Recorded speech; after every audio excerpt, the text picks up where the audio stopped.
Happy Holi అందరికీ. ఇయాల రేపు హోలీ ఆడేటోళ్ళని చూస్తే కొత్తగా వైట్ షర్ట్ కొనుక్కొని, షేడ్స్ పెట్టుకొని, ఈడ కొంచెం కలర్ పెట్టుకొని, ఇన్‌స్టాగ్రామ్ కోసం ఫోటోలు దిగి డీజే నైట్‌లు ఎగిరి ఇంటికి పోతుర్రు.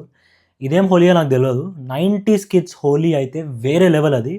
మీరు 90స్ కిడ్ అయితే మీ ఫ్రెండ్స్‌కి షేర్ చేయండి. మీరు కూడా రిలేట్ అయితారని పక్కా అనుకుంటున్నా. పొద్దున్నే లేచి దోస్తుగాళ్ళందరిని గెలుక్కుంటా పోయి, కొత్త బట్టలేం లేవు. పాత బట్టలు దానికి సెపరేట్‌గా తీసి పెట్టుకున్నాం ఎప్పటినుంచో. ఒక్కని తర్వాత ఒక్కని అందరి ఇంట్లల్లకి పోయి గుడ్లు, టమాటాలు ఏడ పడితే ఆడ కొట్టి, పళ్ళు, జుట్టు వదలకుండా మొత్తం బాడీ అంతా కలర్ పూసేసి, దెబ్బలు తాకిచ్చుకొని, బట్టలు చింపుకొని, నిన్ను నువ్వు గుర్తుపట్టకుండా ఆడితే అది అసలైన హోలీ. అదేదో పెద్ద యుద్ధానికి పోయినట్టే స్ట్రాటజీలు, ప్లాన్‌లు వారం ముందు నుంచి. ఇది కాకుండా ఫ్యాన్సీ స్టోర్‌లలో ఒక చిన్న కలర్ డబ్బా దొరుకుతుండే. కొద్దిగా చమ్కీ ఉంటది. దాంట్లో కొద్దిగా ఆయిల్ ఏసి పూస్తే ఎంత రుద్దినా పోదు. ఈ రేంజ్‌లో హోలీ ఆడిన తర్వాత ఎట్లుంటుండే అంటే నెక్స్ట్ డే స్కూల్, కాలేజ్ పోతే మననెవడు గుర్తుపట్టాడు, వాళ్ళనెవరు గుర్తుపట్టాం. అండ్ దెన్ 10 రోజుల దాకా పోకపోతుండే కలర్. అంతా అయిపోయి అందరు సరదా తీరిపోయిన తర్వాత బైక్‌లేసుకొని ఊర్లలో తిరుక్కుంటా స్ట్రేంజర్స్‌ని గెలుక్కోవడం. ఆడికి మనకు సంబంధం ఉండదు గానీ వాడిని కూడా యాడ్ చేసుకొని వాడిని సావగొడుతుండే. ఇవి కాకుండా స్కూల్ మేనేజ్‌మెంట్ మీద, కాలేజ్ మేనేజ్‌మెంట్ మీద ఎవరికైనా కోపం ఉంటే ప్లాన్ ఏసి గోడలు దుంకి హోలీ రోజు క్లాస్ రూమ్‌లన్నీ ఖరాబ్ చేసుడు, బోర్డులు ఖరాబ్ చేసుడు, ప్రిన్సిపల్ ఆఫీస్‌లు ఖరాబ్ చేసుడు ఇవన్నీ అయితుంటే నేను చెప్పిన వాటిల్లో ఎంతో కొంత మీరు కూడా చేసుంటారు. చేసుంటే మాత్రం కింద కామెంట్ చేయండి పక్కా. విత్ టైమ్ ఏమైతుందో తెలవదు గానీ రెస్పాన్సిబిలిటీస్ వల్లన, బర్డెన్స్ వల్లన మెల్లమెల్లగా మనకు కూడా